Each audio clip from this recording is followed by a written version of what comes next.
số pi ngày kề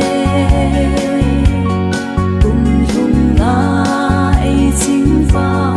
bất thiên và chơi yun